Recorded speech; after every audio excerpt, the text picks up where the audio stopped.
Hi there, welcome to Gnostic Vlog 15, Confessio. Next Tuesday, I'm going to attend the local loonies group called Grow. And I used to have friends when I was younger, but they were all friends who were insane. They were just on a slow burn. And I have been on a fast burn quite a lot of the time in my life, and the people on a slow burn couldn't really cope with me because I think my exaggerated symptoms were a little bit too much for them to handle because they were kind of a mirror to their own insanity.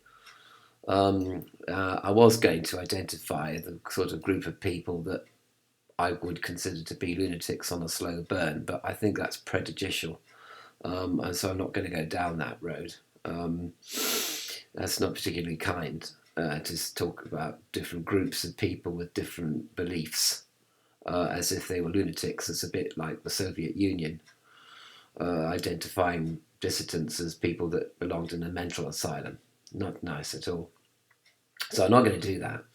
But what I am going to say is that usually I avoid having friends because I start off being Mr. Nice Person and then I end up being Mr. Nasty.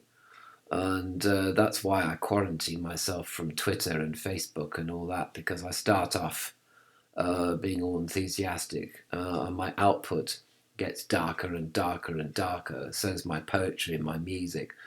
As I begin to express the trolly, flaming, vicious, nasty side of myself. And, and I think that is one of the reasons why I do self quarantine. So I don't approach people for friendship. And I usually reject friendship for that reason. But people also avoid me because it's pretty obvious to a lot of people on the Clapham omnibus or in the street that I'm a lunatic. So people avoid me. So it ends up I've got no friends at all. So they have to invent this lunatic group or group of loonies, and we all can get together and be loonies together without frightening the horses, without frightening people on the outside, and without trying to form normal relationships on the other hand, which we're obviously incapable of doing. But the very word lunatic, loony, that I use, obviously, is somebody who's buying into the stigma of having psychological problems or being mentally ill. As if I'm sort of agreeing with the mainstream that we should all be put up against a wall and shot. I do feel like I'm a waste of space and a waste of time and a waste of resources, and I'm non-productive. What am I doing? But I suppose we're all productive to somebody, and we're all a useful resource to somebody. Perhaps to the psychiatrists and psychologists. I mean, I'm providing money for them, aren't I? Because I'm keeping them in their jobs. So I'm doing some good by being part of the system that deals with lunatics. And so therefore I sort of do have an economic sense, if you see what I mean, which I'm pretty sort of proud about, really. But obviously I wish I was kind of more productive, I suppose, CEO bitch, Mark Zuckerberg. But I mean, I think Mark is also a lunatic, really. He's just on a very slow burn, and of course he's providing a service which is in demand at the right place and the right time, and therefore, he's a multi-millionaire. So of course he can be as lunatic as he likes. It does help to be a rich lunatic. If you're a poor person, having mental problems is a terrible thing because you are actually a burden on your family and you are actually a burden on society. Whereas if you're very rich, you can get away with anything really. I mean, the aristocracy of Britain used to be, a lot of them were lunatics, and I mean, there was that wife of the Marquis of somewhere in South Wales, Swansea or something, and I mean, she used to build you know bird.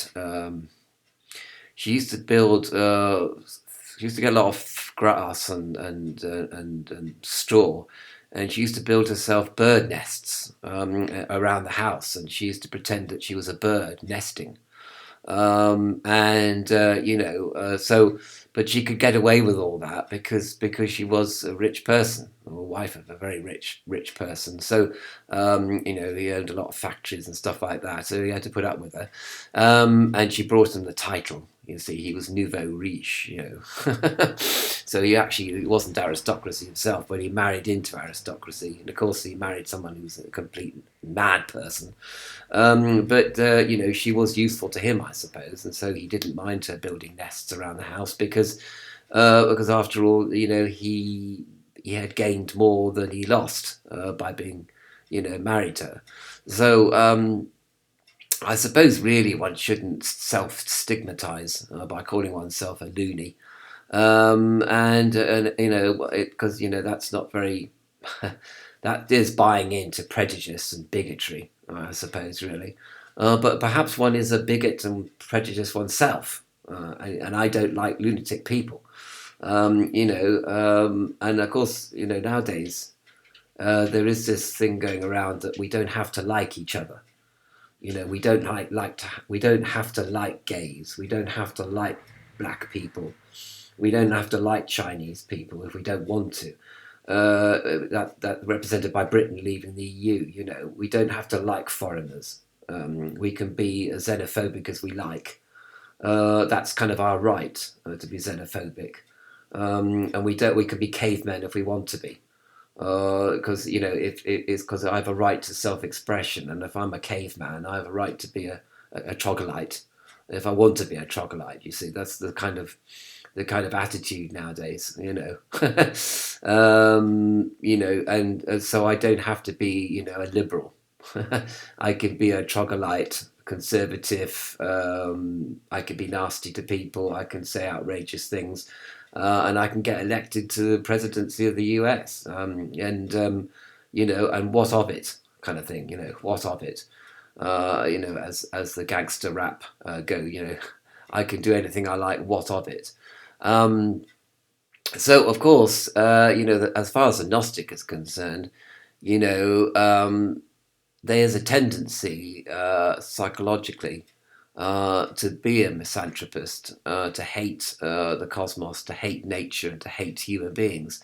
And this is one thing that Gnostics have to watch more than anybody else, really, because there is a tendency to hate on this world and to hate the human world, the social world, if you like, and to sort of justify your hatred by some sort of cosmology and theology which precludes other people from yourself, from who you are.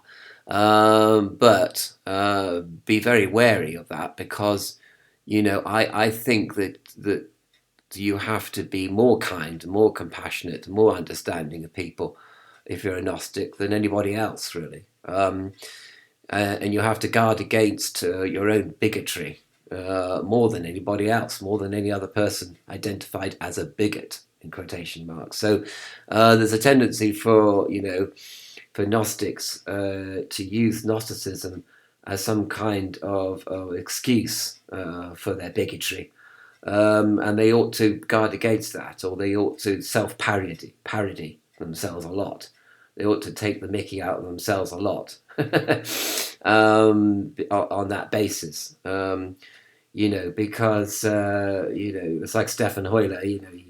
He goes on, "I'm not a vegan," and he laughs about it, but he says it with a twinkle in his eye. He says, "I like caviar. I like my meat. I'm Bulgarian." Hungarian. Sorry. Oops. I'm Hungarian. We Hungarians like our meat. What of it? Go away. We're not vegetarians. But of course, he's tolerant to vegetarians and vegans. Of course, he's kind to other people. Live and let live, basically. But he's not going to go into a big guilt trip or have guilt foisted on him because he's not a vegan living in California, where all Californians are vegans, you know. So he's not going to have that sort of guilt trip foisted on him. He's going to be who he is, and he's going to be true to his East European culture, as well as integrating that culture into US culture. Well, USA is an amalgamation of different cultures, and we all have to. People living in the USA have to, have to muddle along with each other despite the differences, and not hate on each other because they're whoever or whatever they are. We are products of history. We are products of culture. Get over it, but at the same, and because, and the Gnostics can say that philosophically, on the philosophical level, because everything is of the lower worlds, including saving the planet and saving bunny rabbits and hugging trees and whatever. Just as much as Adolf Hitler and his empire of the camps. That's all lower worlds, but so is the opposite. So, and yet, compassion, kindness, altruism, love, forgiveness, understanding is also part of what Gnosticism is about. So it's a curious sort of contradiction here. But on one hand, cultivating kindness, but on the other hand, it appears to other people that you're not very kind, that you're not very concerned about bunny rabbits and trees and the planet and people's rights and whatever. But I think it's just an appearance. So, but anyway, so next week. I'm off to the lunatic group next Tuesday, where I can be a lunatic with all the other lunatics. I suppose we can all understand each other. That's the main thing. I don't understand normal people, and normal people don't understand me. That's the problem.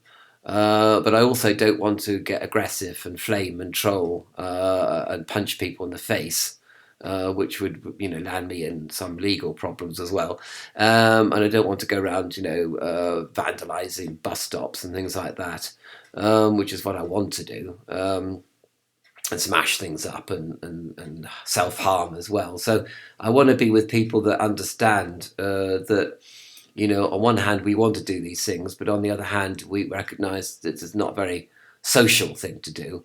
Even though ultimately, I suppose, I can think to myself, ultimately it doesn't matter because it's all lower worlds. But you don't have to live like a pig if you're living in a pigsty. Do you know what I mean? You can rise above the mud and the homo normalis on one hand and the lunacy on the other, and you can try to get self-insight so that you can rise above this world.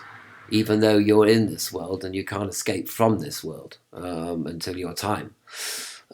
So wish me luck on my venture to the lunatic group.